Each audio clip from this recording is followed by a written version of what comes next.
تمام عبادات کی غایت اللہ کا قرب اور اس کی محبت ہے، اس لیے کہ بندے کا مطلوب اللہ عز و جل ہے۔ اس طرح اللہ کی محبت انسانی زندگی کا مقصد اعلیٰ ہوا۔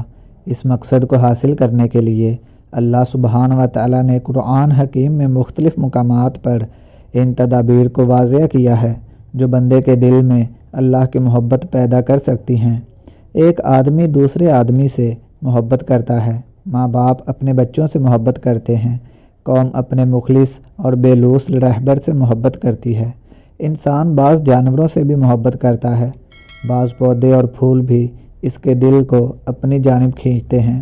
محبت کی یہ تمام صورتیں مخلوقات کے درمیان ہیں، لیکن اللہ کی ذات واحد اور احد ہے، یعنی کوئی اس کا مثل نہیں۔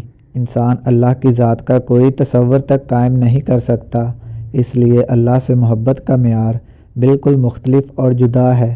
اللہ تعالیٰ اپنے بندوں سے اس سے زیادہ محبت کرتا ہے جتنی محبت والدین اپنے بچوں سے کرتے ہیں، مگر ان دونوں قسموں کی محبت کا معیار ایک دوسرے سے بالکل مختلف ہے۔ اللہ تعالیٰ کی محبت کی بنیاد یہ ہے کہ اسے واحد اور احد مانا جائے اور دل میں یہ ایمان جاگزیں کیا جائے کہ وہی سارے عالم کا خالق ہے اور وہی سب کا رب ہے۔ اس کی ربوبیت میں کوئی اس کا شریک نہیں ہے۔ وہی زندہ رکھتا ہے، وہی رزق دیتا ہے، وہی تندرست رکھتا ہے اور وہی شفا دیتا ہے۔ اس کا مطلب یہ ہے کہ ان تمام صفتوں کی غیر اللہ سے نسبت کی نفی کی جائے، کیونکہ وہی صرف ان کا مستحق ہے۔ انسان کا یہ مقام ہے کہ وہ اللہ کے سوا تمام دوسری طاقتوں کی پرستش سے دامن کو آلودہ نہ کرے اور اللہ کے علاوہ کسی دوسری ہستی سے کوئی امید نہ رکھے، کوئی مدد نہ چاہے۔ اس طرح تمام غیر اللہ سے منہ موڑ کر صرف اللہ کا حور ہے۔ ایک حدیث ہے کہ اللہ نے فرمایا، جب میرا بندہ نوافل کے ذریعے سے میرا قرب چاہتا ہے تو میں اس سے محبت کرتا ہوں، حتیٰ کہ میں اس کے کان بن جاتا ہوں اور وہ مجھ سے سنتا ہے، اس کی آنکھیں بن جاتا ہوں اور وہ مجھ سے دیکھتا ہے، اس کے ہاتھ بن جاتا ہوں اور وہ مجھ سے پکڑتا ہے، وہ مانگتا ہے تو میں اس کو عطا کرتا ہوں، اور جب میرے پاس پناہ چاہتا ہے تو میں اس کو پناہ دیتا ہوں۔ یہ ساری صفات بندے میں نوافل کے ذریعے سے پیدا ہوتی ہیں۔ اس سے معلوم ہوا کہ اللہ کی محبت کا معیار یہ ہے کہ اس کے حکام کی بے چون و چرا اور بے رضا و رغبت تعمیل کی جائے، یہی اس کی محبت کا معیار ہے اور اسی ذریعے سے اس کی محبت حاصل کی جا سکتی ہے۔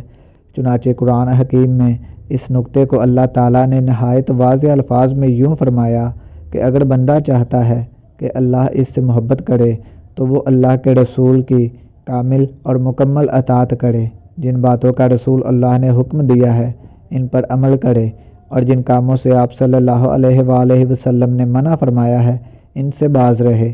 اس کھلے ہوئے حکم کا مطلب یہ ہے کہ اللہ تعالیٰ سے محبت کا معیار یہ ہے کہ اس کے محبوب ترین بندے اور رسول ہی کی پیروی کی جائے۔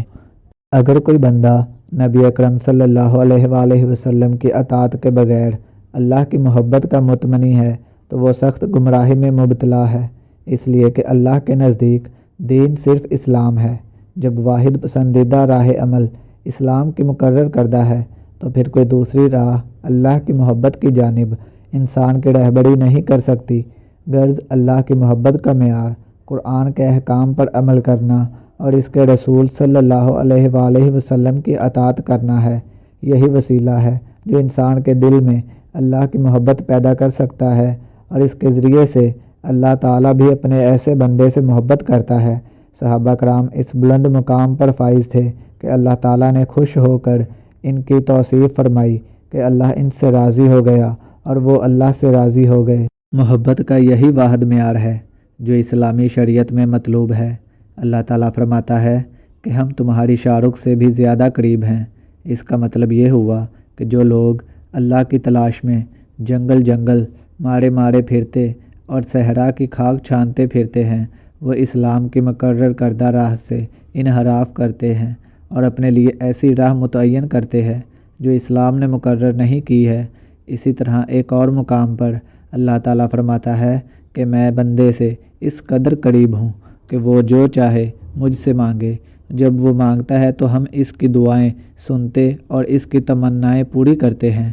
اس کا مطلب یہ ہوا کہ جو لوگ اللہ تعالیٰ سے محبت کرتے ہیں وہ ہمیشہ اسے اپنے قریب پاتے ہیں، یہاں تک کہ ان کا ایمان اس بات پر ہوتا ہے کہ اگر وہ اللہ کا ذکر کرتے رہیں گے تو اللہ بھی انہیں ہر وقت یاد رکھے گا اور اپنی رحمتوں کی بارش کرتا رہے گا۔ ایک جگہ اللہ تعالیٰ نے ارشاد فرمایا، ہم سے مدد چاہتے ہو تو صبر سے کام لو اور نماز کو ہماری یاد اور محبت کے اظہار کا ذریعہ بناؤ۔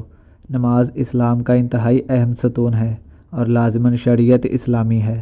یاد الہی اور قرب باری تعالیٰ کے لیے نماز ایک اہم ترین راستہ ہے۔ اس راہ پر جو مسلمان پوری پابندیوں کے ساتھ چلتے ہیں ان کا منزل مقصود تک پہنچنا تعینی ہے۔ اللہ تعالیٰ کے احکام کی پابندی اور اس کے رسول مقبول صلی اللہ علیہ وآلہ وسلم کی اطاعت ہمیں بلا شبہ یاد الہی اور اللہ سے محبت کے مرتبے پر فائز کرتی ہے۔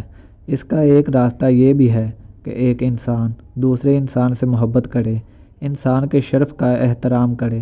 مسلمان آپس میں بھائی بھائی ہیں۔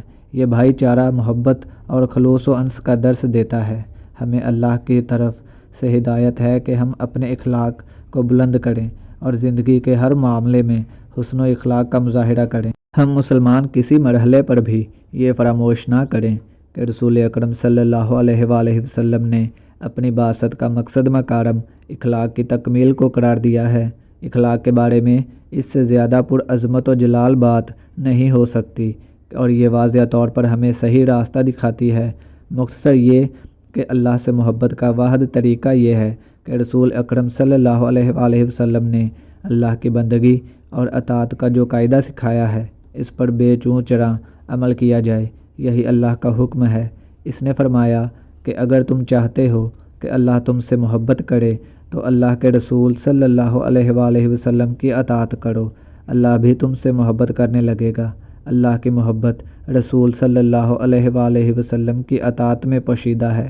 اللہ تعالی ہم مسلمانوں کو توفیق عطا فرمائے کہ ہم رسول اللہ صلی اللہ علیہ وآلہ وسلم کی پوری اطاعت کریں تاکہ اللہ کی محبت حاصل ہو اور ہم دنیا اور آخرت میں کامیاب و کامران رہیں۔